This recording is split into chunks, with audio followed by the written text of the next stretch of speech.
رمضان کو اسلام کا مقصد مہینہ بھی سمجھا جاتا ہے۔ یہ اسلامی کیلنڈر کا 9واں مہینہ ہے۔ رمضان کا مہینہ 29 سے 30 دنوں تک کا ہوتا ہے۔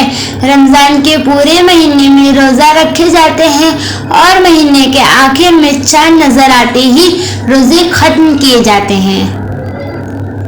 رمضان المبارک میں مسلمانوں کو بہت سخت قوانین پر عمل کرنا پڑتا ہے۔ روزے کے دوران مسلمان لوگ طلوع آفتاب سے غروب آفتاب تک کچھ بھی کھاتے پیتے نہیں ہیں۔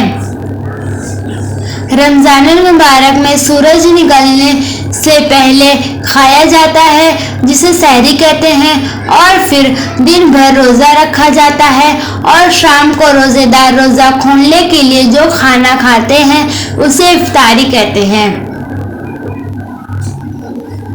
رمضان المبارک کو قرآن کا مہینہ بھی کہا جاتا ہے کیونکہ رمضان کے مہینے میں اللہ کی کتاب قرآن اس دنیا میں آئی۔ رمضان کے پورے مہینے میں اہل اسلام زیادہ سے زیادہ قرآن مجید کی تلاوت کرتے ہیں تاکہ وہ اللہ کے قرب حاصل کر سکے۔ اسلام میں رمضان کو اللہ کا شکر ادا کرنے کا تہوار سمجھا جاتا ہے۔ لوگ ہر قسم کے برے خیالات سے دور رہنے کی کوشش کرتے ہیں۔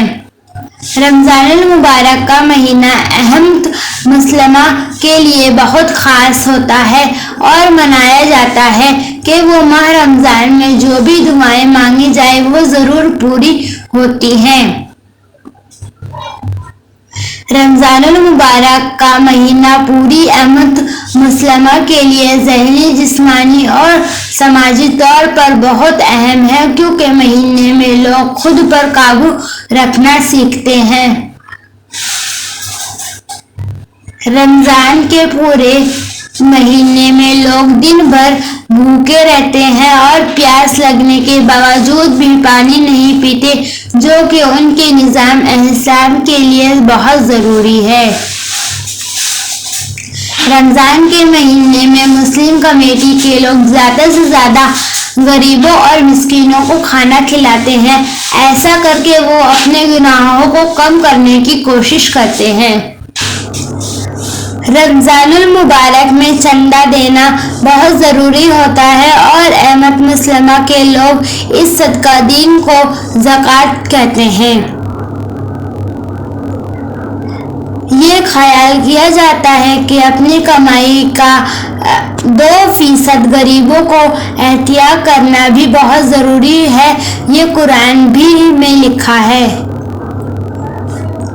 عید ماہ رمضان کے اختتام کے بعد منائی جاتی ہے۔